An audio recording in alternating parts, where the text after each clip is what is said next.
And that takes us to Willow Nightingale and Mercedes Moné, that they're billing the first of 3 main events. And boy, did they set this up as a main event on the show with Mercedes' entrance. First of all, we get this video where it is showcasing all of these iconic females from Amelia Earhart, Rosa Parks, Ruth Bader Ginsburg, Serena Williams, and the inspirational message from Mercedes Moné to believe in yourself, be the change you want to see.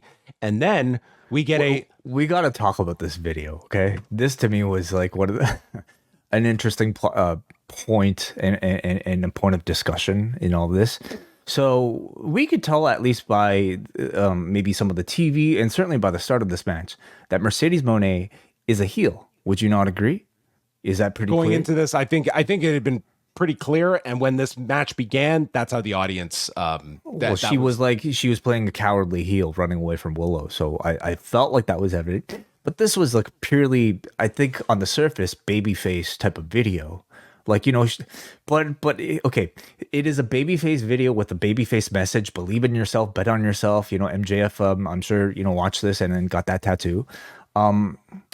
But if you also look at it from a heelish perspective, it kind of also works. Because what kind of person would compare themselves as a professional wrestler to Rosa Parks and Ruth Bader Ginsburg?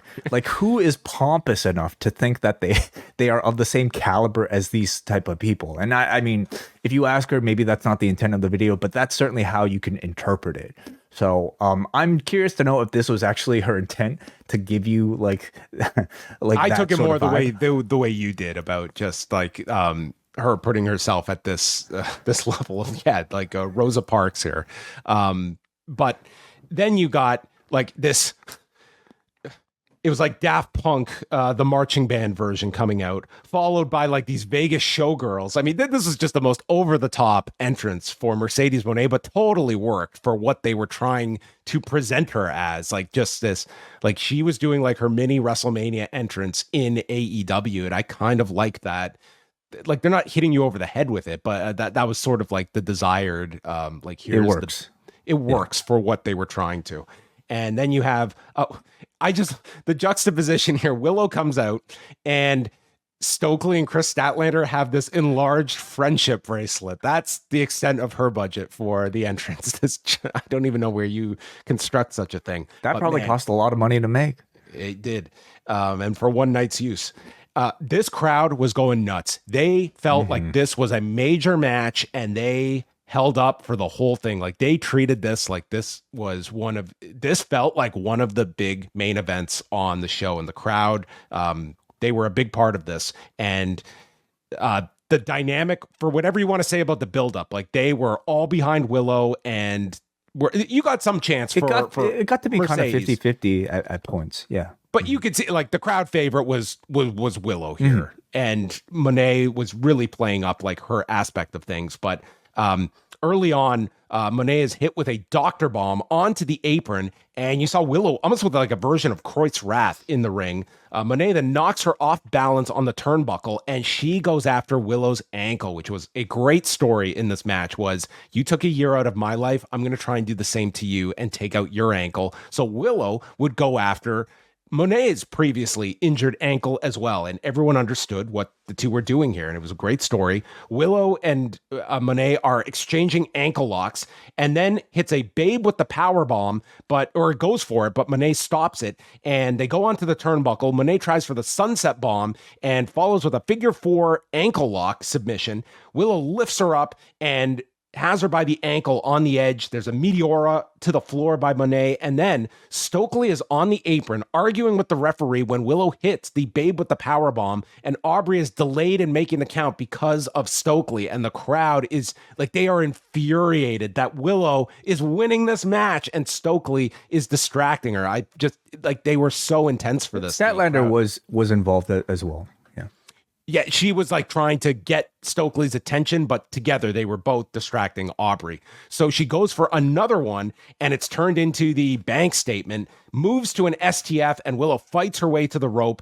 And then Moné is seated on the top, knocks Willow down, flips over her back, and lifts her up for the moneymaker and pins her in 18 minutes of what I thought was a really strong match between these two. This, for whatever you want to say about any of the matches on the show, this was the one that was going to have the most critical eye attached to it for Mercedes. It's a huge signing for this company. It's not as though it's been this blow-away arrival in the company, but as I said, if this match delivered in a big way, I think all of that would be forgotten or forgiven. And she came out here. I thought both of them were tremendous in this match. And more importantly, the crowd treated this like it's not like this was a crowd that was just, giving their applause and being respectful. They were super into this match. It felt really big.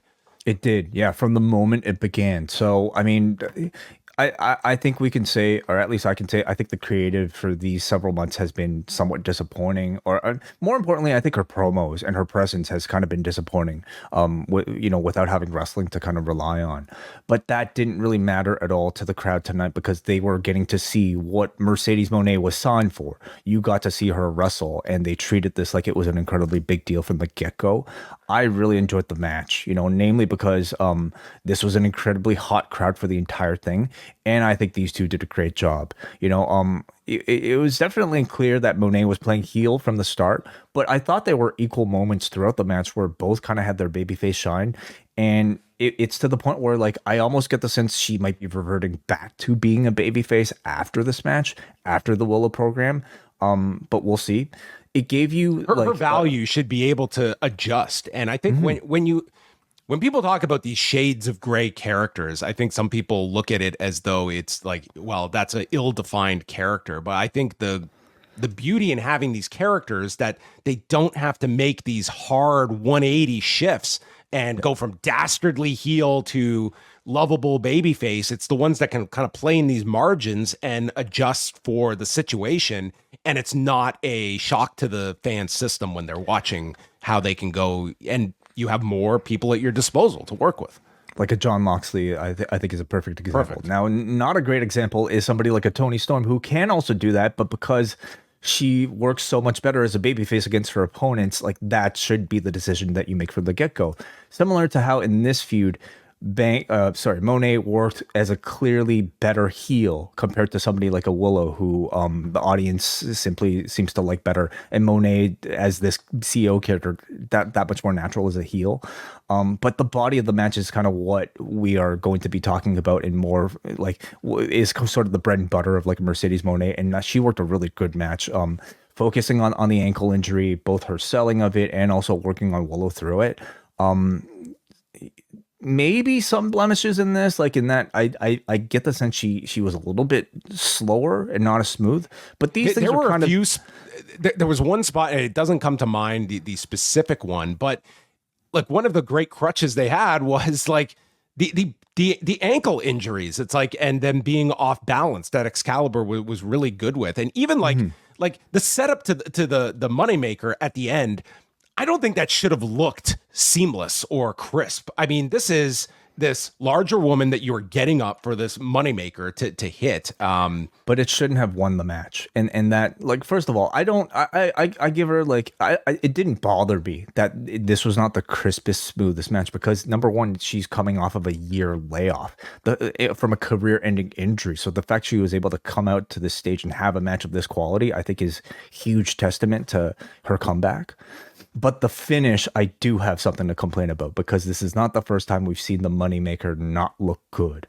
And when it's supposed to be the end of a match and supposed to be the thing that's supposed to finish Willow, she needs to tweak that thing or get the entire roster to rehearse it a million times so that you don't have. I don't even know if it's going to be a hard. It's going to be a hard finish for everyone to get. It's like for if you're talking about like someone like a Willow, like that's a tough move to pull off. And I don't even know if it's on Willow or if it's just like, number one, I think it's too convoluted of a movement to be believable. Secondly, like the timing to nail it at this point, just like we've seen, it doesn't have a great success rate considering it's supposed to be the finishing move here. So I don't like it, but she'll probably continue to work at it until, maybe everybody gets used to it. But I thought overall the match really lived up to its billing, and it was one of the hotter, more compelling matches on this entire show. And that's a huge achievement considering the amount of talent that they were up against. Yeah, I mean, this to me is going to be like I think this and the main event are going to be the memorable matches coming out of this show, and MJF's return. To me, those are the top three things on this show. So I thought these two did a really great job in this. And then afterwards, Stokely is furious, yelling at Willow, and Statlander shoves down Stokely and leaves with Willow. They get to the ramp, and Statlander attacks Willow and drops her as Stokely is laughing, and she tears off her friendship bracelet and drops it.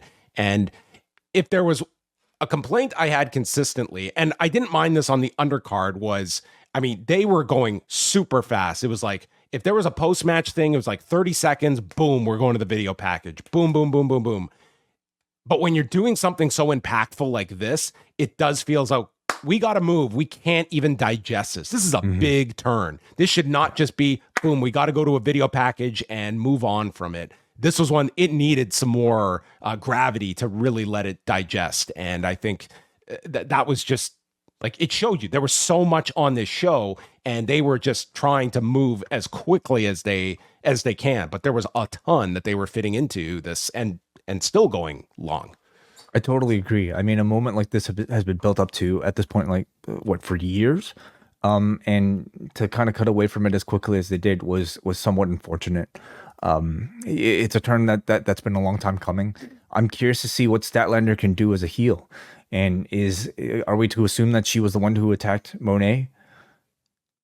They've still got to answer that. Yeah, that was like the lingering whodunit.